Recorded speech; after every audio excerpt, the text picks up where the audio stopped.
Right now, we're going to get started with the Sisterhood Podcast. Look, we're back. Yes, we're back. And also piggybacking on what happened a week ago on Sunday to our first responders and to our city officials, to all our mental health clinicians. Just know that there is help available. They actually have a crisis clinic that is on Line Avenue in Shreveport in the Cedar Grove area. It is open from 1 to 7 days a week. I think they're extending it through this week where you can walk in, get blood pressure checks, blood sugar, because we know stress and tragedies don't just affect your mental health, but they can affect your physical health too. So Brentwood has partnered with other facilities, my job, Shreveport Behavioral Health, as well as other mental health and primary care providers to provide those services to anyone who is just not coping well. So we offer those resources to you so that you can get the help that you need. And also, in lieu of that, be on the lookout for May, because the Sisterhood Podcast is doing all things mental health. And we will be doing a mini mental health series, and we will be dropping gems and information from real healthcare providers about all things mental health. So be on the lookout for when we drop those dates, as well as information to come. Okay.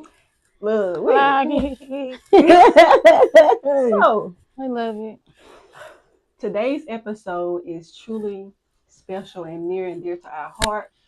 We're here talking about autism, and we have our advocate, we have a mother, we have a songstress, we have all the things. We have none other than Serene The Dream, y'all. Yay!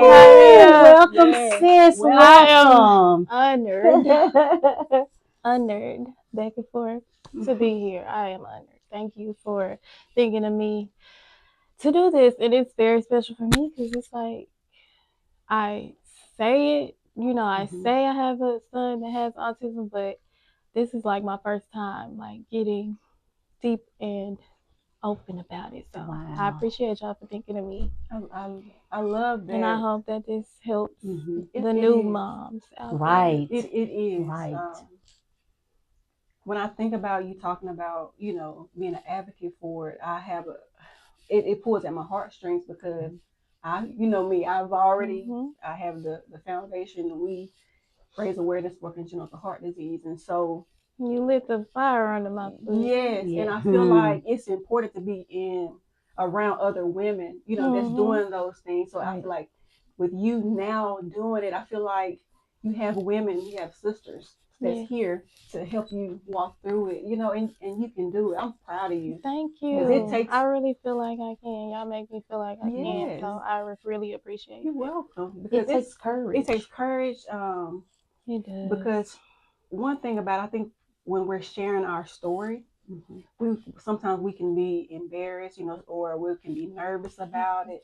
And so to make that step to do it, baby, we proud of you. That's the part we don't talk about enough. Yes, exactly. When I first got that diagnosis, I didn't really know how to feel, and I definitely didn't tell people.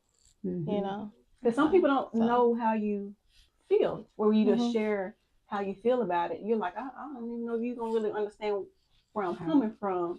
I instantly just blame myself. Yes. Because I just felt like it was something I did wrong. Like I blamed myself for a long time. So, and I would say that's normal, because I did that, and I'm sure it's other people, other women, other mothers out there that have done the same thing. So that's normal. And like I said, we're proud of you for what you're doing. It's amazing. I appreciate it. We're always hearing you share your story on Facebook, on Instagram. And so I don't know why they like when I talk my stuff. Because you have a voice that needs to be heard. And when you said, I blame myself, I think we as women do that often. We always blame ourselves. And I know we're talking about autism today, but I want to touch base with some others that it may not be autism, or it may not be a congenital heart defect, but they blame themselves for a failed marriage. Right. And it may not have been them. They blame themselves when their children do something that they're not proud of. I'll be personal and tell you, both of my children don't suffer from autism or congenital heart defect, but my daughter got pregnant at a younger age than what I felt she was ready for. but God saw something different in the long run, and the way that He has blessed our lives is amazing. But I blame myself. I was like, what did I do as a parent? What did I not do as a parent? How did I fail her? Right. You know, I did this, I did that. And so I blame myself.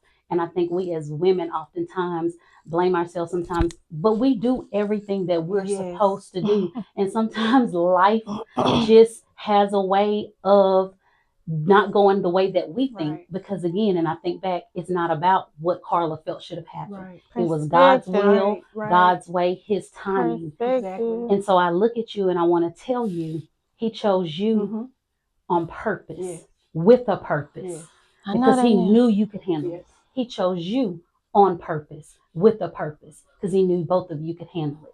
He picks His strongest soldiers for His toughest battles.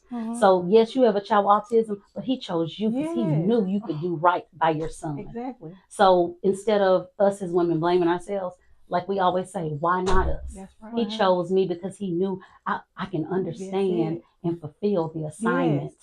So I tell you, keep fulfilling the assignment. Keep fulfilling the assignment. You have a foundation. You have one that's coming. It's coming. It's coming. And I can't wait to be there with the ribbon cutting, with the whatever, when it starts and comes to, it's coming. I appreciate it. So just keep doing what you're doing. And even when it gets tough, sis, that's okay. Because it gets tough. I know. Don't it? But that's why it's important to have a sisterhood. You know, you have Tara, you have me, you have Karla, to be able to, okay, if you have a question or have a concern or whatever, we're here. And we love you. Like I said, we can't say it enough just how proud we are of you. I know y'all do. For real. Just don't give up on me. Never. I'm working. Never. I'm working. Life. Even Tara, like I'm working, and I know, but it takes a lot. Like I wear it well, you know. I wear it well, but I didn't, you know, it's been a journey. Like this life of mine has been a journey, so it's hard for me to trust. And I say that a lot. Like I really do, because it's true. And I'm getting there though. Yeah, because we live in a world where women, we eat each other. Like they said, when nursing, we eat our young. You know, there are times where we act like we're supportive, but we're not. You know, and it's a secret competition. Yeah, it's scary. You know, when you and so witness that, like when you actually witness it, because it's different when you out here like legally blind. You know, you just out here no care in the world. You ain't really paying attention, but like when you actually like paying attention and something like that actually happens, and you know you gave it all and stuff. Okay, one time, okay, but I try this again, then you get to blame yourself. You know, and then it's like, okay, I'm just gonna take this real slow. You know, because I want that. I really do. Like I want that. You want a sister. I want that. I really do. Like I need that in my life. Right. But I really want that. You know. Yes. Funny. And and it's like No, I'm sorry. Go. Because I was just telling her out there. I was saying. I told her that I'm thankful for her. I was like, every younger woman needs an older woman. Yeah, you said that when I interviewed you. Yes, they need an older woman to pour into them, like Karla. You know, you need people who's been where you're going. You know what I'm saying? Or not judgmental, heavy on the not judgmental. Understand and love, and you need that. And where I'm trying to go, they've already been there. Right. So you need somebody like that that's willing to pour into you, and like you said, there's no competition.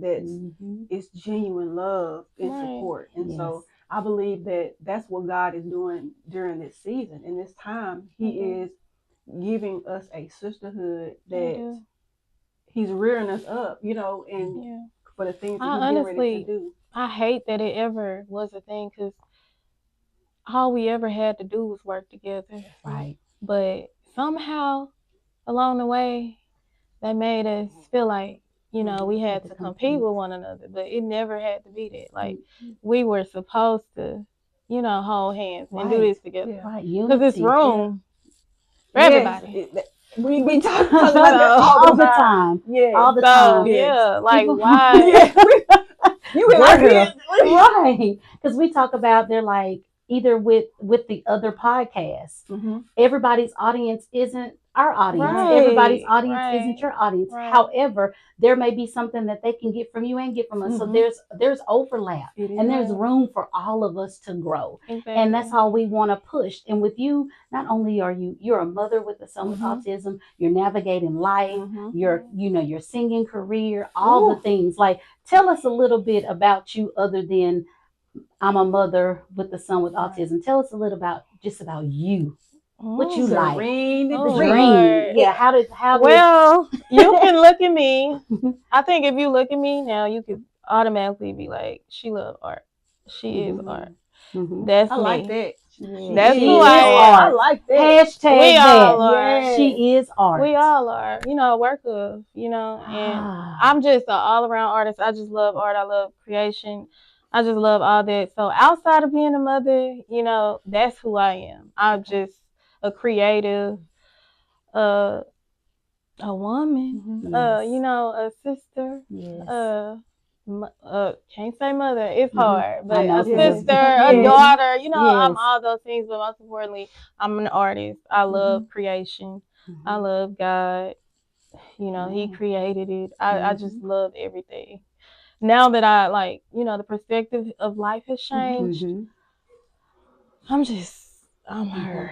I'm happy. Oh, she said, I am her. I'm happy. Like, Serene I am her. And you are? I'm literally that girl that they wish that showed up, then, but I'm finally here now. Went through what I had to go through, and I'm just finally glad we're here. Yes, I love that. That baby say, I'm here to tell everybody in Sisterhood land, I have arrived. I am here.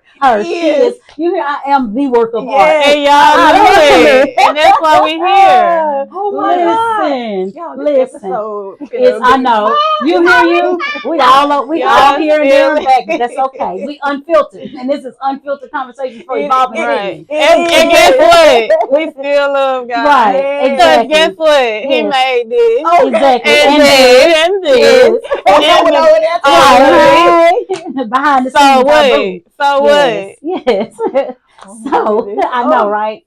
But getting to the meat and potatoes, we're gonna talk about autism. We're gonna come back to that, and it's gonna have to be a part 2. We gotta finish that. That's the same thing I said for both of y'all. Right, we're gonna have to have several. There's just a lot to talk about and to hear the different perspectives, because we are each in different phases of our lives, and so to hear.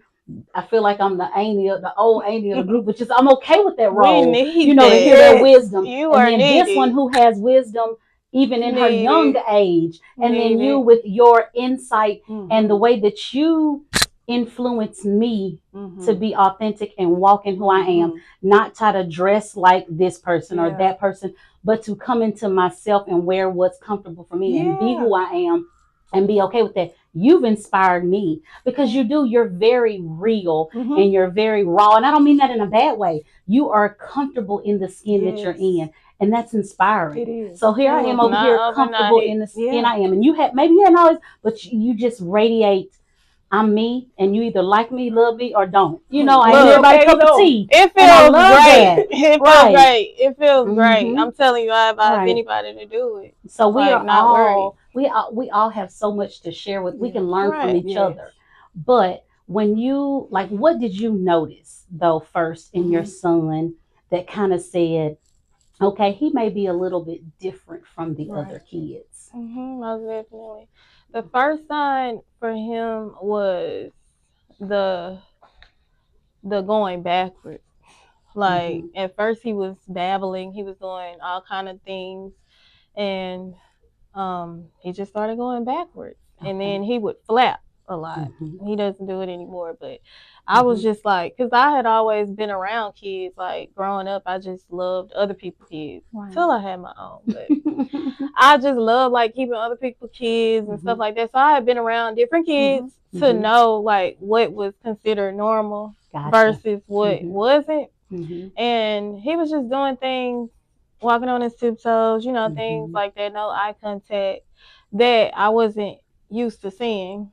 And so it actually took me longer to recognize because like as soon as I had him, I had to get back to work, and so my mom was watching him. So when I would see him, when I started to pay attention, I was like, yeah, this is different. Like, Mom, like pay attention a little bit. Right. And the next thing I'm gonna say, like I advise any parent who may feel this way, like the being in denial part of it, like please don't do that because it's not hurting anybody but your child.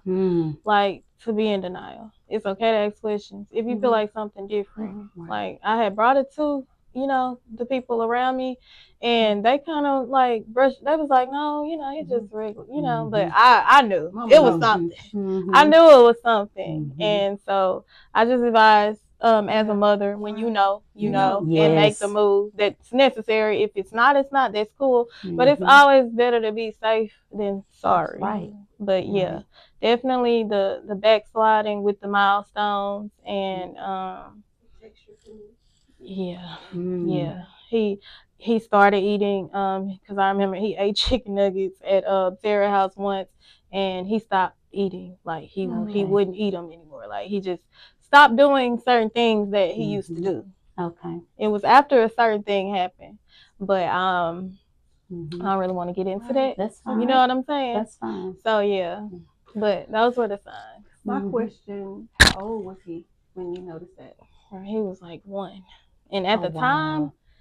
I'm glad they're doing evaluations earlier now because I had to wait till he was 3 to get an evaluation. Really? At the time. Because they want to see if they're just grow out of it. You know, me with my peds background, just to see if they're going to catch up. So because they say some kids just are late bloomers. So sometimes they want to give them that opportunity to catch up.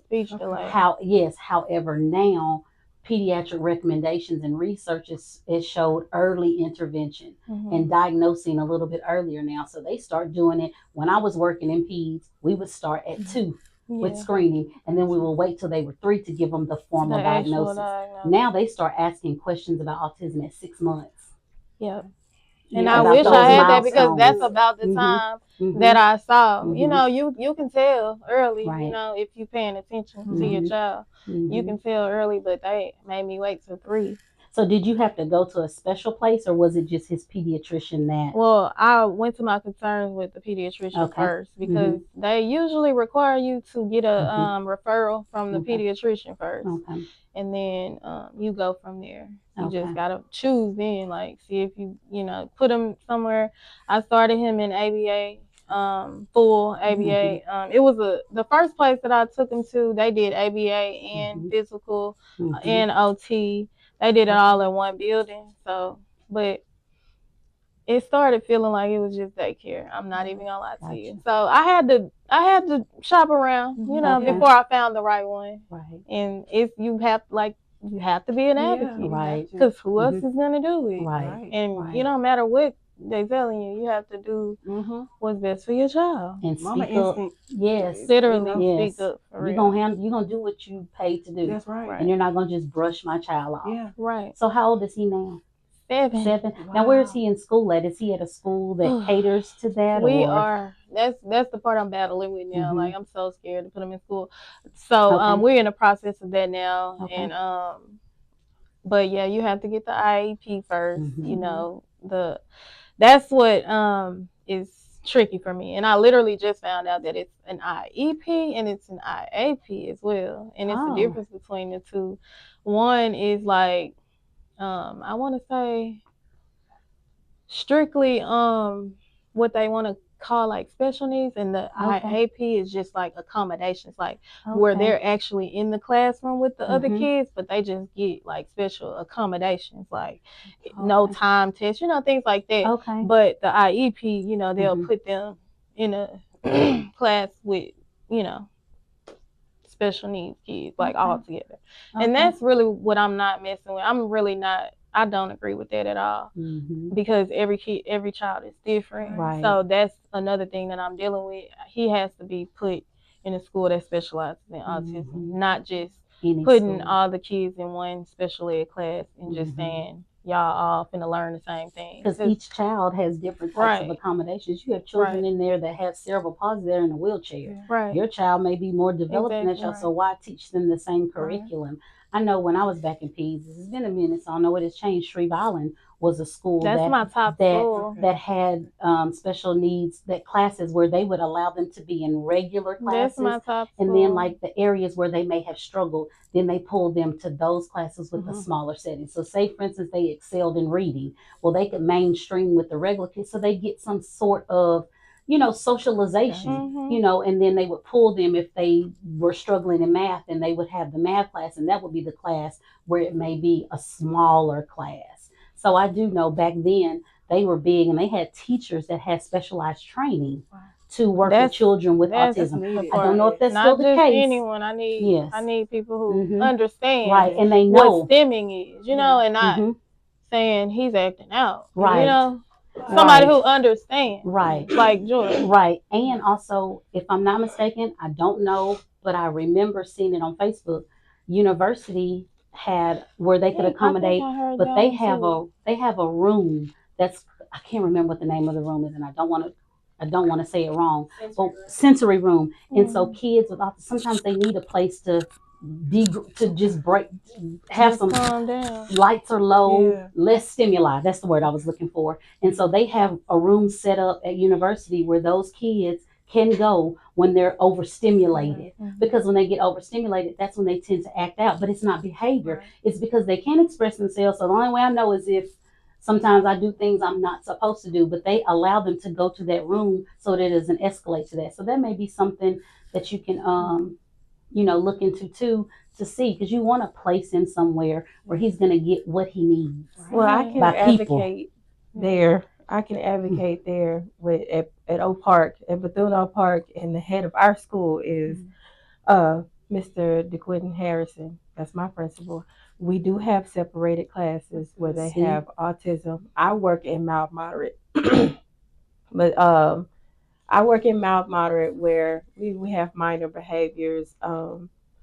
My favorite thing to say to my teacher, because I don't like saying special needs, I just say our kids processes differently. Yes. And we meet those kids at different levels. And there are in one of the classes specifically, they have one teacher, two parents. In another class, they have, it depends on the amount of kids you have in the class. And they try not to put no more than 7 to 10 kids, especially in autism, in one room without having, we're supposed to have a ratio. So in one class, you may have 3 parents and 1 teacher, but that's because their class is a little bit larger. And with them being in that area, in our area, which is in the heart of Motown, we have a lot of children in that area, and not all those parents can get to the other schools, especially due to transportation. So I can't advocate in Caddo Parish to say they do separate the kids. Everybody they're not in one class. Not every school. Not every school, but I can advocate for Bethune-Oak Park. Right. And that's good to know. So for those that can't see her and you hear her voice, that is Tara J talking. And what we may do is, after our podcast is over, collectively gather this information and drop it on our page so that you can know to look into going to these schools that provide those specific services. Because I didn't know. And you can get child specific. You can fight for your child to have a child specific parent. That means that parent is with your child all day long. That's great. Because they don't, again, because we know kids with autism, that's what I'm against. They sometimes don't, that change, it could trigger them. So if they're with the same person, then that I like that. The change is actually going to make him act out. That's what makes them act out. They're not, and like I say, every child is different, but a lot of them are not prone to change. So, and I like the whole part. That can That's shake good to things know. up. And it's closer to our home, and I'm there. I will be there next year. I signed my paperwork. I will be there next year. We're gonna have all kind of mamas in your inbox. That's what I was worried about. You leaving, so I'll be here for another. I'll be here for another year, and maybe another year after that. Because I love the home that I'm at, and the home that has been created by Principal Harrison. Okay. He advocates for he's out there. He works with us. He's not one of those principals that's going to be cooped up in his office all day. He is out there with us, introducing himself to the kids, interacting with him, hugging on them, loving on them, making sure they're good. Right. Well, there you go. Contacts the parents, he makes sure that the school has come up since he's been the principal there. Before I applied there, I looked him up. Awesome. I looked him up. He is a great person, a great principal. He is a prayer warrior. He prays for the kids. That's needed. Yes. And not only that, he's a Sigma himself as well as Darren over here. So they have different programs that they provide, like the Best Boys, for the kids. They learn how to step, They have competitions and stuff like that. I enjoy it. Me and Miss Moore, we take the students out of class to go show them what it's like to be a part of programs such as Best Boys and the Beta Sigma Club. They enjoy all that stuff. So giving back. Yes. Mr. Harrison gives back. And things that those kids may not even ever be exposed to. So I like that, because we have so many times. I know my sister teaches, and she had a little boy. They were going to Bossier to go to Disney on Ice when it was here. And this was years ago, and he was like, I went out of town because he thought going over a bridge. So you just never know. So the fact that he's meeting them where they are, and he's bringing these different organizations in so that they can see things they won't see. And I love the aspect of bringing in the Sigmas and whatever divine nine, so those they can see real men and see a father figure and see those, types. So thank you, Tara, for sharing that information. Again, we will get that information to you. We'll drop all of the gems from today on the Sisterhood podcast, because I do know of two foundations. You have the Odyssey Foundation, that's Tabitha Taylor, and she does a lot of advocacy. She actually went down to Baton Rouge, and she was the reason why they got some of the accommodations in the schools in Caddo Parish. And then you have Perfect Fit Autism, who just had a walk and run yesterday, and she does a lot of educating on the services that are supposed to be provided, that are mandated. A lot of times you have schools that they don't want to do anything outside of what they're supposed to. They don't want to do anything extra. However, there are laws in place from the Department of Education that say you must provide this, this, and this. And so you have to educate yourself and know, and just hold them accountable for what they're supposed to be doing. You're not asking them to do anything extra. You're telling them, I need you to do this because this statute says that my child is supposed to be provided A, B, and C, and you're only providing A. So don't feel bad about advocating. Please take advantage of. It's right next door to Turner. It looks like a building that's just sitting there, but the parent resource center. Oh yes. And Nicole Francis, her son is autistic, and she is partnered with she was a counselor at Huntington High School, but now she's the counselor at Turner. She's paired with her. When I remember her name, I will say it, but I remember Nicole Francis, and she is in the Parent Resource Center. She's loaded with gems. Go see her. Ask for her specifically. Her child is autistic. She's a strong advocate in Caddo Parish. Go find her. We'll drop all Parent Resource Center. We'll drop all these next door to Turner. Okay. And we got you. We'll drop it on our page and make sure that we have all of this information readily available for any parents that have questions. And even if you may think it, in your pediatrician or whoever your provider you're seeing may be blowing you off and saying, oh, they'll just catch up, and you want a second opinion, you're entitled to that. Yes. You don't have to settle for what one person says. And I did that when I was, different diagnoses. I went to go see my OBGYN, and I was like, no, that's not the answer I was looking for. So I need to see somebody that hears me, that really hears me. So always feel free. Like you said, you became an advocate for your son, and continue to do that. There is nothing wrong with that, because you only want the best for him. Right. Oh, my question, what was a thought or a fear that crossed your mind, when you heard the word autistic? Man, honestly, I had, how when you have a kid, you kind of have these visions for them, all that, kind of, because I still got faith in him that he can do a lot of these things that I had visions for him, but I have to just get out of my head mine. and just, focus on him.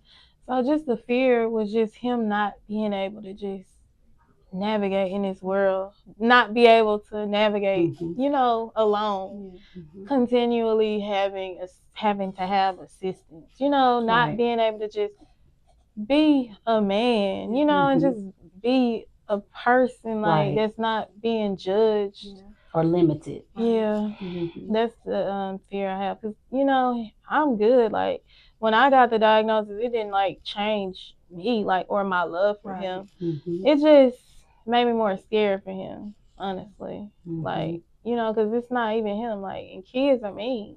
Yes, they are. Kids are mean, and they don't understand because their parents don't understand. Right. So you don't know what they're teaching them at home either. So that's true.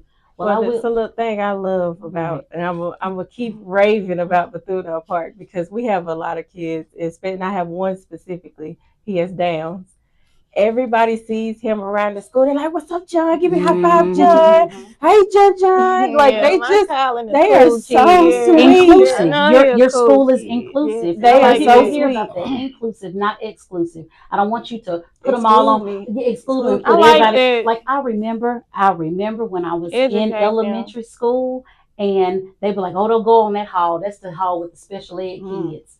And I went home crying to my mom. Because I remember, because I've always just been a nurturer. Because I was mad. I got in trouble because I was fighting somebody because they was calling special ed and retarded. And I was upset because my mom told me never use that word. So I got into a little altercation and ended up in the principal's office. But I say all that to say, I didn't like how they did that. They had all the kids over on that wing because they excluded them. And so I'm all about schools now that are more inclusive. Don't make them feel excluded.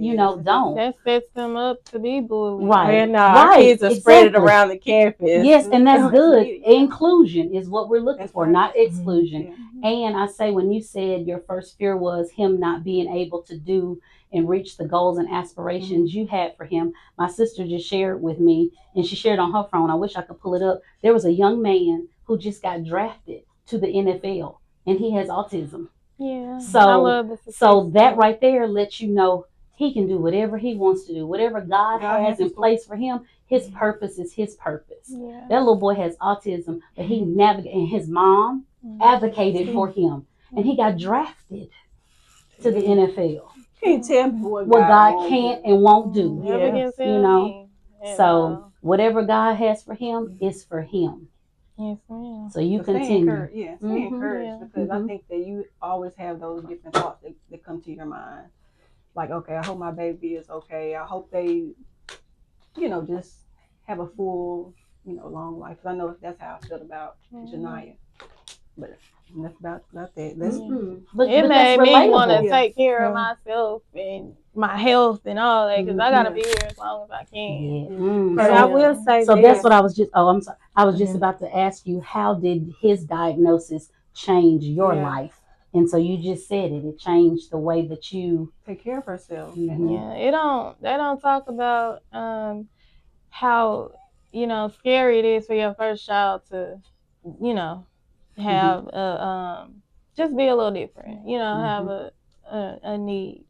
They don't talk about that enough. It made me scared to even want another one. So, but it didn't really change my life, because I always treat him, I treat him like he's a regular kid. I don't if I feel like he doesn't understand certain things, then I'm lenient. But once I know he knows what I'm saying, so, and autism doesn't have a look. So you would actually just have to honestly be around him to even know that he has autism. So, just learning that nonverbal didn't mean not capable of learning or not capable of doing anything, because that's what I was afraid of. So it kind of just changed. It didn't really, like I said, it really didn't change my life. The diagnosis scared me, I'll say, but it didn't change my life. I still love him the same as I would love him, if he didn't have autism.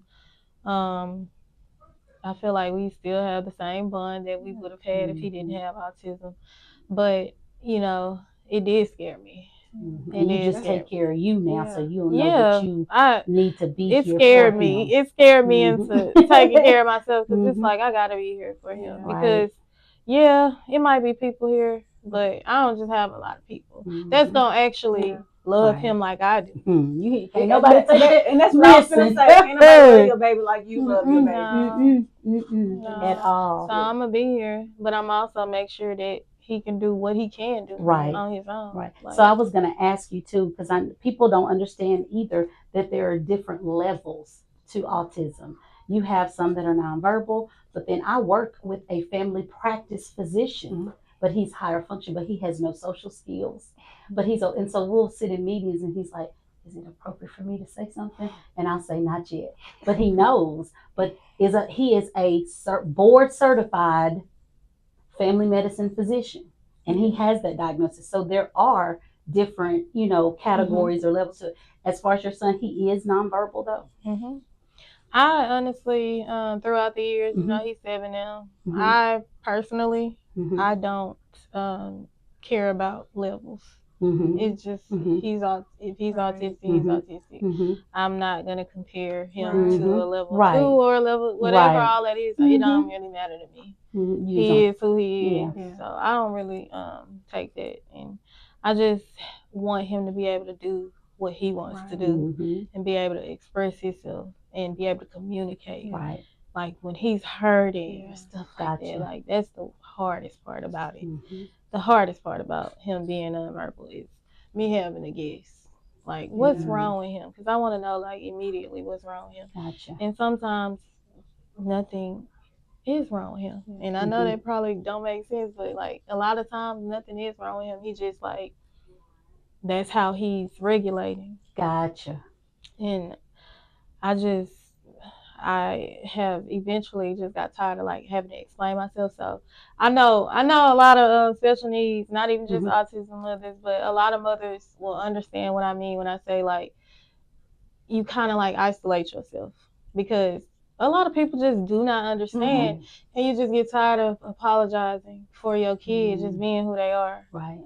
Like, I'm sorry he won't stop running. Right. He autistic. I'm sorry he's doing this. That's just that's just what he does. Like, I just get tired of having to explain it or having to constantly watch him like just watch him so he don't break nothing, because they don't understand that he don't even know, So I'll say that's the hardest part about it. Just really not knowing like what's wrong with him, and him not being able to communicate and being around other people without feeling like bad, because I don't want to make him feel like he's doing something wrong, because he's really not doing nothing wrong, because he just regulating or whatever, and he don't understand.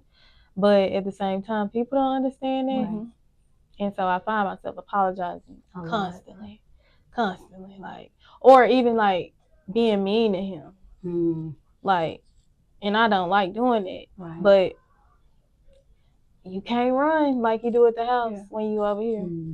So, and I get that, and I think that was the reason why when we knew it was Autism Awareness Month, and we were like, we already know who we want, to sit down and talk so that we can raise awareness and offer a platform where you can share those things, and maybe somebody listening in who did not know will have a little more grace. And before we assume and judge, or we see a kid running, and the first thing you want to say, his mama need to get him. He bad and unruly. He bad, and the whole time the whole time you didn't even know he is. She turned her head for one second. Yes, a label. So before we label, before we judge, before we make assumptions, let's understand that every child is not created equal.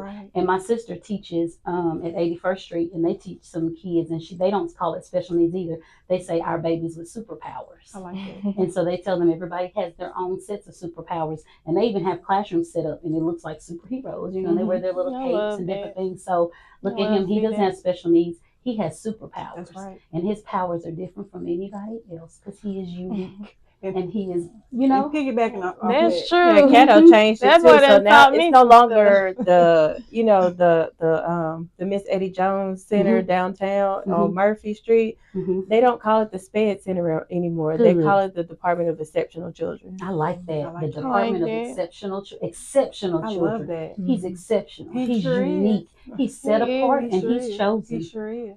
He And I was really just is. gonna say, on our Instagram page, we had somebody go under our autistic a post, raising awareness and talking about how Serene is gonna come on. For the person who went on and up under that comment and said the things that they did, you should be ashamed of yourself. Hold up. I mean, It's Well, deleted. I restricted them and deleted it because what they say? Nothing. It's It not doesn't. even. We're not giving it not worth- airtime, but I hope that they're tuning in so that they have been enlightened. Yes, because and hopefully from that they can make better decisions and choose their words wisely, and those that babies, the Lord convict them to get it together. Because the babies, they have superpowers. Don't be saying stuff that you don't need to be saying. Yeah, glad I didn't see it because I don't like arguing. Certain stuff with just keep to yourself. Right. You better tell them, I'm just saying, sis. certain stuff is keep to yourself. Everything don't need to be said or typed. Keep it to yourself. Therefore.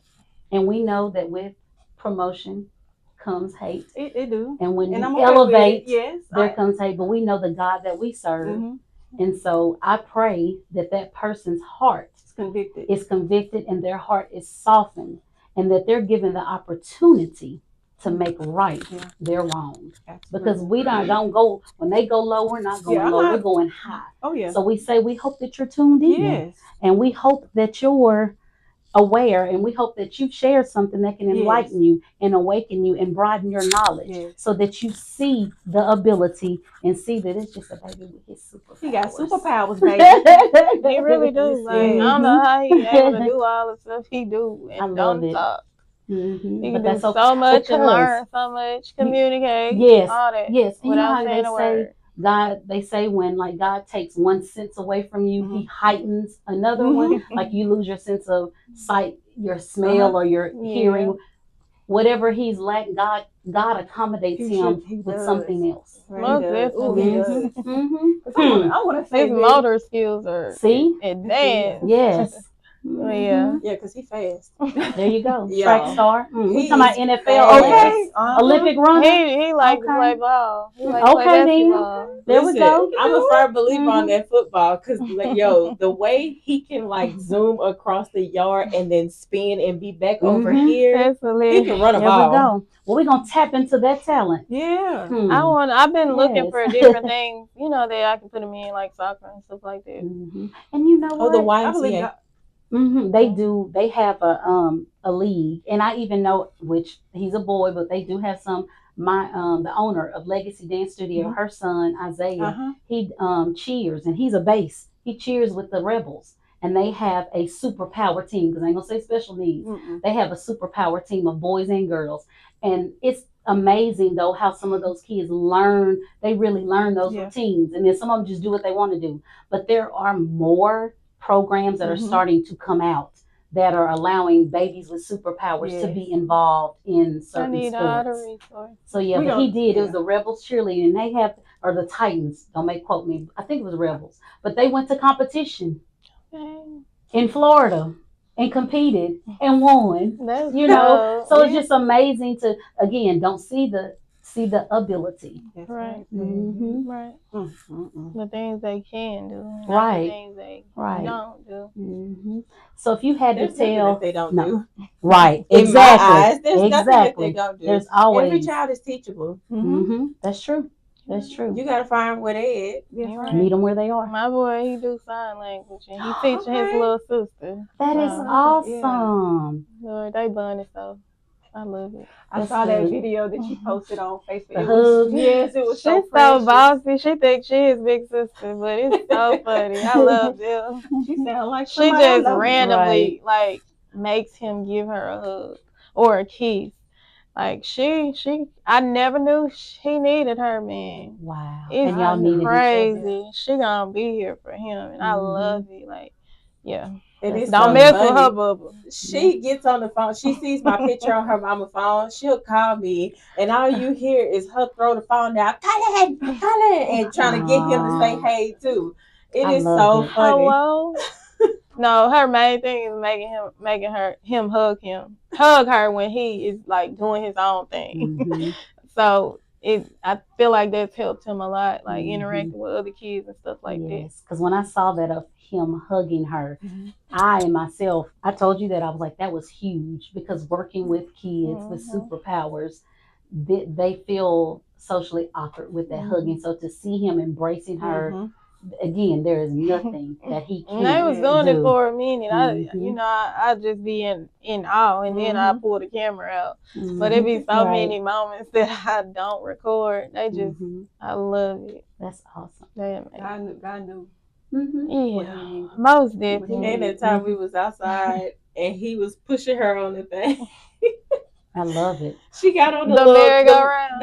The little truck thing that she sit on, and he was pushing her around the yard. Yeah. And then he got tired, and she got off the thing, took off, and went and pulled him back to get him back over there to push her again. I love it. She is. That's okay. That's okay. She gonna get them together. Right. I think as girls, you gonna give me a hug. I don't care what you're talking about. Right. So if you had to tell something to a mom that maybe just recently got a diagnosis, is in the back of her mind knowing something is not right, or has a diagnosis and does not know how to navigate, what advice or like motivation or inspiration would you tell them? I actually recently gave this advice, and my number one thing is to do not compare. Do not compare your child to the next. That is going to be the worst thing that you can do. Don't compare them. I know it's hard, like, for me, my first child was autistic. So I'm watching her closely. Like, it's just a habit. But for some people, their first child is not, and the second maybe, and they're comparing the first child to the second. And just don't do that. They're their own person. They moving at their own pace. It's not one band, one sound. They are all different. If he did that, that don't mean she gonna do that. Right. Just love them for who they are, and try to give them the best help along the way to, for them to help them navigate through life. Right. That's all you can do. But don't compare them. Don't cripple them, and just love them. Like they are people. Like they literally are people. They just learn different. They process different. It's just really all it is. I can't explain it to you. They still don't know the cause of it. I have my theories or whatever, but at the end of the day, they still people. That's right. And I think when you say don't cripple, I love the fact of meeting them where they are. And like you said, I think it is big. I think a lot of times we do, even with children without any kind of special powers, we compare them. My girls are 3 years apart, and I was like, well, Caitlin did this on Mackenzie, and I had to learn stop comparing them, because it puts a strain on those children and their relationship, because if one feels like one may be put on a pedestal. That's good. I'm glad that you brought that up. A lot of pressure on the first one as well to try to once they realize that that's what you're doing, they're gonna feel like, oh, I can't mess up, I can't make mistakes. Right. Instead of just letting them be who they are, let them make the mistakes that they're gonna make. If you can prevent it, of course, you do what you can, but you do have to realize that they gotta make them, because they're dealing with the pressures of school and peer pressure in society. They don't want to have to come home and feel like they gotta set a standard, not be able to be who they are, and they can't meet. So realizing, because transparency moment, I put both of my girls, because I wanted to be a cheer mom.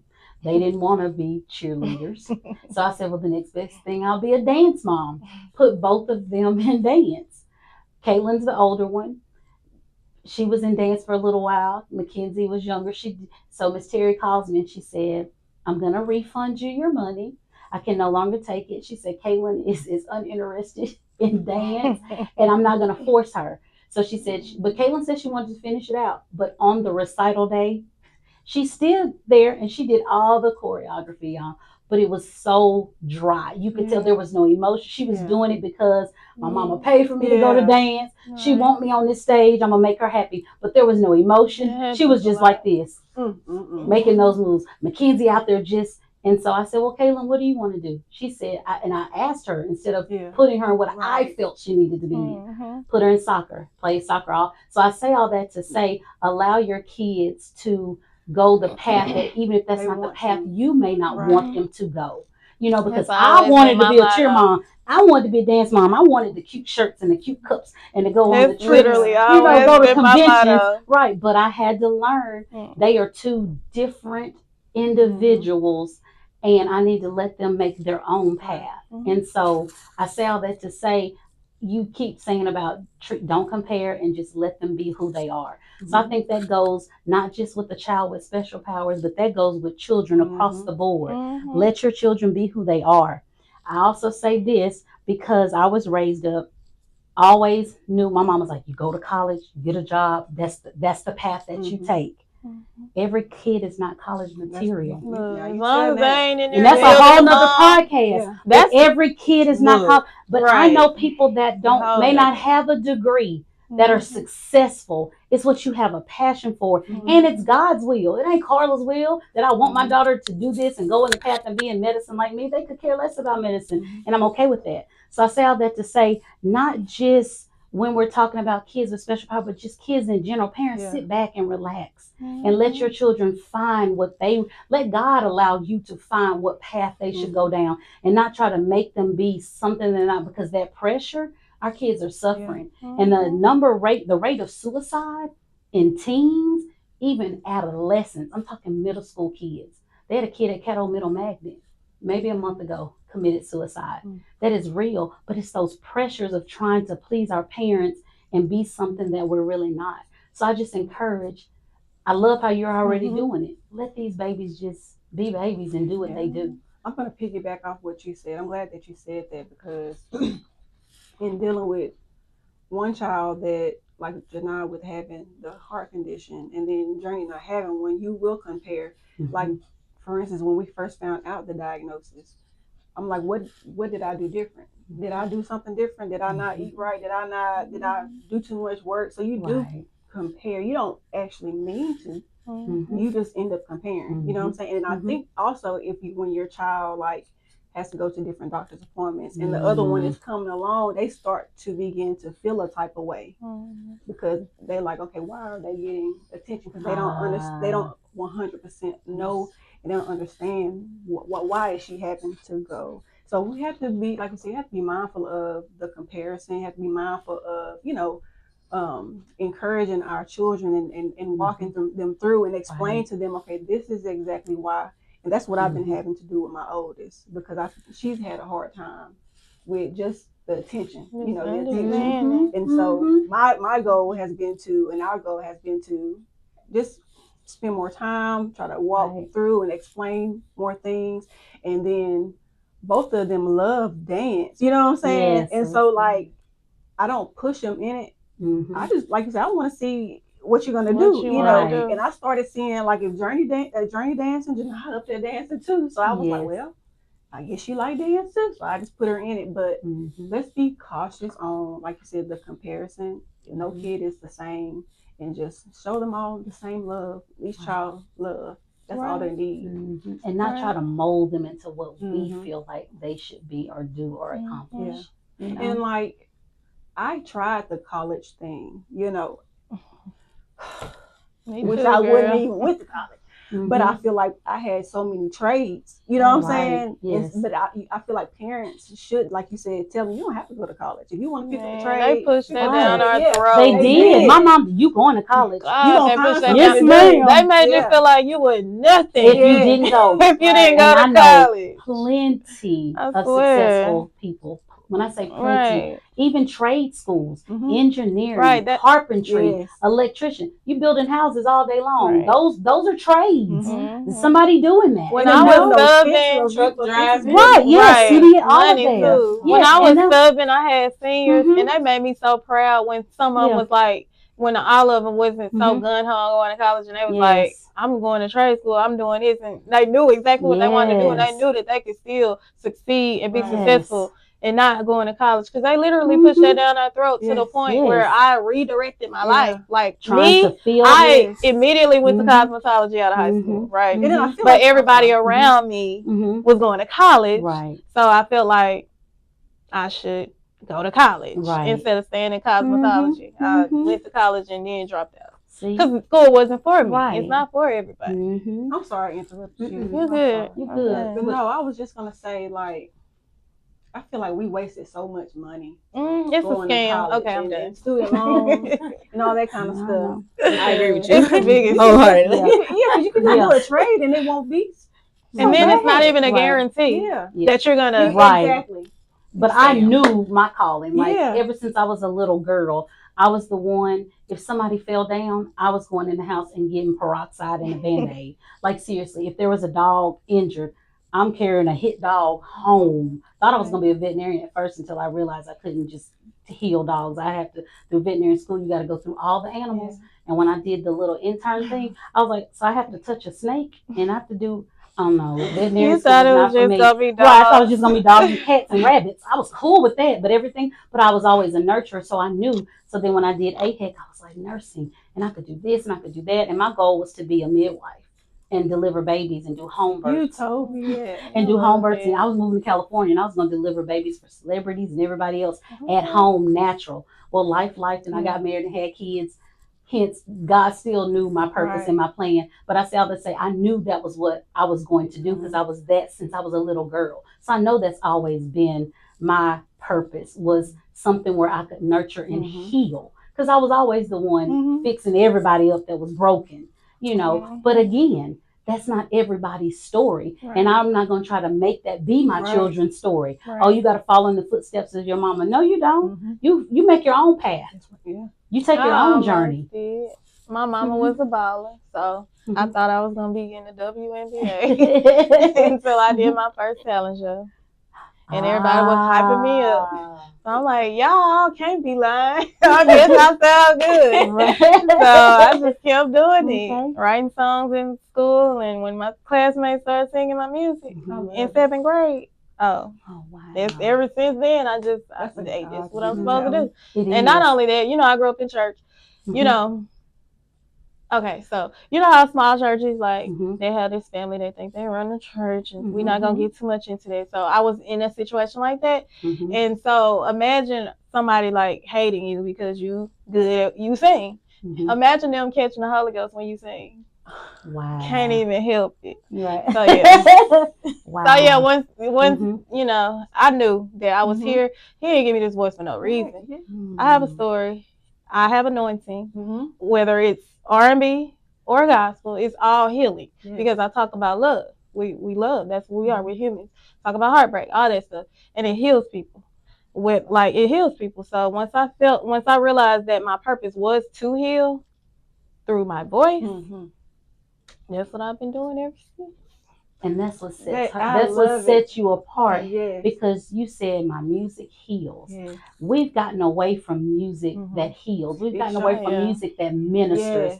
And I'm saying when you said I tell a story and my voice is anointed, whether I do R&B or gospel, because you're telling a story. And that story, it resonates with someone. And even when you were singing at the open house and I listened to the words, and she sang one of the songs, and it was pure encouragement. Go Girl. It's Go Girl. That's my favorite song, y'all. It was just, that song made me, I was just like. Did you post it on?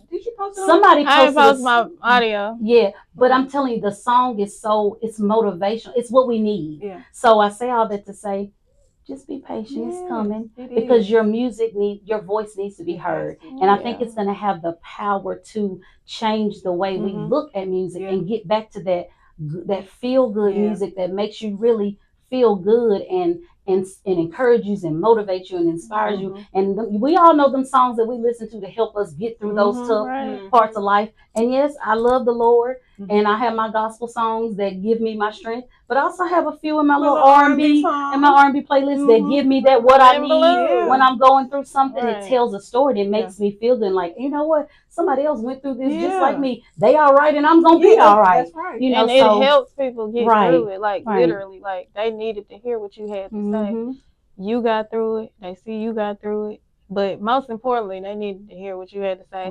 And it also helps to, like my mom, she, because a lot of my music is, you know, inspired by, you know, true events, may not be mine, people around me, things like that. But my mom always feel like, she say my music just always hit home, like she feel like I'm writing about her. And I love that. If I can do that for somebody, if I can encourage you to walk away from that then that's what I want to do. Like, I want you to know who you are. If I can encourage you to do that, I'm going to do that through my music. And I want it to sound good. I want you to be able to bob your head or do a little, you know, 1, 2 as well, you know. Or, you know, you could cry. You could cry too, you know, because I cried. So, you know, I know my purpose now. So the music is not just, I'm not just making it just to sound good. But that's never really been my goal anyway. Timeless. That's always been my goal. Once I realized my purpose, though, was to heal. And it's like, God didn't give me the vocals, no lessons, none of that. He didn't give me this voice for nothing. So it's like, if I'm here to heal, then it's got to be through my voice. So that's and what I'm proud of you. I have to say this. I'm proud of you. Oh, thank you. Because I know you and I both. Serene performed Go Girl for the first time in front of me at this place called Never Satisfied in Dallas. And I have a little clip from Snapchat when I took the video of her, and I stayed on her. Because I was like, you need to bring that song back. That song that you sung in 2020. You know, I got this vision. And I'm like, bring that song back. Because that's my favorite song. I go back. It's in my favorites, in my photos, in the video. And I go back and listen to it. So she brought Go Girl back. And it's a part of her intro for the Serene Season podcast. Okay, so we'll hold out. Because we're going to be like, don't let them vocals right now. Come on. I thought y'all trying to put me on. We are. If you want us to wait, that's what fine. Y'all want me to sing? Whatever God puts on your heart to sing. What do you feel led? I used to be so scared to do that, but no. What do you feel led? No more. I just be wanting to make sure I know the song because I forget my own words. Right. Sometimes. So let's or either you can sing now, or we'll just wait and they'll have to tune in for season 2 to get. Well, I ain't gonna be singing. I'm just kidding. I don't know. I might do a little 1, 2 on my podcast. But I do have a lot of you should record Go Girl in Sip House and then drop it right before the first season episode. Yeah. You know the vision I have for it. Y'all gonna be in the video? You want to sing it our 1 year? Sure. We done put you out on live. That is a nice song for y'all. So, I was working on something for y'all, but well, we can hold that too. So will you do Go Girl for us? I will. So I want all of you to tune in May 2nd from 2 to 4. I thought it was May 3rd. That's my birthday. It's stuck in my head. Sunday, May the 3rd from 2 to 4. We'll be at Sip House celebrating our 1-year anniversary, and you will get to hear the anointed voice of Serene The Dream performing Go Girl. Yes. Go Girl. If you're a Martin fan, you're going to feel me. All right. So I'm ready. I am too. And I think it fits the occasion because we're talking about sisterhood. We're talking about women's empowerment. We're talking about unity. And what better way than to sing and say, Go Girl. I ain't never looked at a woman doing her thing with a stank face. Right. I'm always like, Go Girl. You go, girl. Like, I be smiling. I be so happy for y'all. I just be like, you go, girl. I just be happy. Like, you know how you get secondhand embarrassment? I be happy. I be happy. Like, especially if I seen you, like, you had a moment where you thought you wasn't, you know, and you made it out. Man, I be so happy. I be so happy to see you. We've all had those moments. We have, and it's but it's so good to have, you know, people that see you fall. And then they can see you, how he can lift you back up. He got the last say so. Yes. And he got the last say. So I've been telling everybody lately that I just feel like we give the devil too much credit. Yeah. He gets too much credit. Yes. Something don't fall the way you thought it was, and you like, oh, that's the devil. No, that was God. He did that. You just stop for a second, take a breath, and then watch. He don't got no power. Like, if y'all truly believe the, you know, the story that they gave us in the Bible, that he threw him out of heaven and all that, you know, if you truly believe that, how can you put him up to God? Right. You know what I'm saying? You cannot. He get the last say so. Exactly. Yes, he gonna try it. Yeah. Yes. But when you know that he get the last say so, what are you worried about? Right. What are you worried about? Because not just because something doesn't go your way, it has to be the enemy. Right. Sometimes it's just God. It's literally him. Like, and guess what? Literally. I just posted the other day and said sometimes it's not the enemy, it's you. And it's not God, it's you. Right. You the problem. Right. God told you to go and you stopped. God you told ain't you to stop and you went. Where your obedience? Exactly. So I just literally posted and said sometimes it is not. It is neither. Yeah. It is you. Look in that mirror and that's the person's fault. It is because you are not walking in the wheel, and I'm guilty. I'd be like, oh Lord, I know you told me, and I still did it my way. So but he still turns around. And he does. Oh, he does. He gave us the power of freedom. He did. Right. But look, so we have the freedom. It was supposed to happen anyway. Yes. He told us to do. Exactly. And it was supposed to happen anyway, because it's like if you say that 1 second and then you turn around and be like, oh man. Then you kind of like, you know, being a hypocrite. Because it's like, if everything happens for a reason and that didn't fall through, then... And then you say, oh, it was the devil. No. No. God just had this own way. He got your back. Right. Just keep up. It'll reveal itself. They can say, just keep up. It'll reveal itself. It will. It really will. And I know it, you know, in the moment. You know? Yes. That's normal. I don't know. I guess it was because he bit the apple. I don't know. But in the moment, you know. No, they be trying to blame Eve, but no, Adam was supposed to be the man. He the only one that talked to God. Eve didn't talk to him. Adam was supposed to be the leader. Okay, we're gonna leave that alone. We're gonna leave that one alone. Okay. But yeah, they always try to blame her. But why she didn't know she wasn't supposed to get the apple. But okay. That's a whole nother podcast. That's a whole word right there. It is. This has been good. It has. Really, I needed this. It was good to be in the building. SocialGoats Inc. with our boss man Darren and Tarek joined us in and gave us her expertise and just shared some good gems.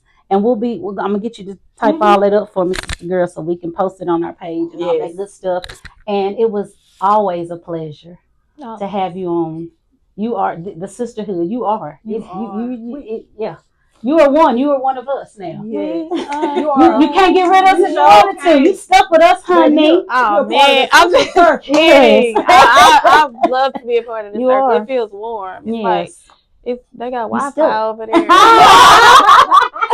got Wi-Fi, clean sheets, the food good, fresh fruit. Yeah, I'm happy to be here. Yes. Well, thank you again for joining us. Does anybody have any final comments, thoughts? We hit on some stuff. It was so much good stuff. It was. I don't even know what to say. I'll say that even though August is coming to an end, April. Oh, where am I? Where am I? Okay, April. Yeah. Even though April is coming to an end, like mothers like me, and I did mention this in a video, it don't end. It don't stop here. Like, so we're gonna continue to advocate. I can't see that. We're gonna continue to advocate. I advise every mother, father, parents, whatever, to educate yourself, you know, first. But also ask the right questions. Don't just be Googling stuff and not asking someone who can actually answer you, because that got me tore up, just Googling stuff and not knowing what exactly to look for. And, you know, Google just tell you all kind of stuff. Google. So, So, just, you know, educate yourselves, advocate.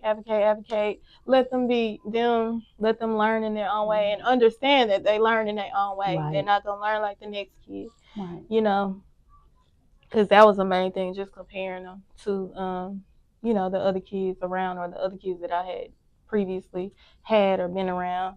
Mm-hmm. So, I think that's it because I'm rambling. But I think that's all for me. Unless y'all have something for me. I do. I just want to give you your flowers.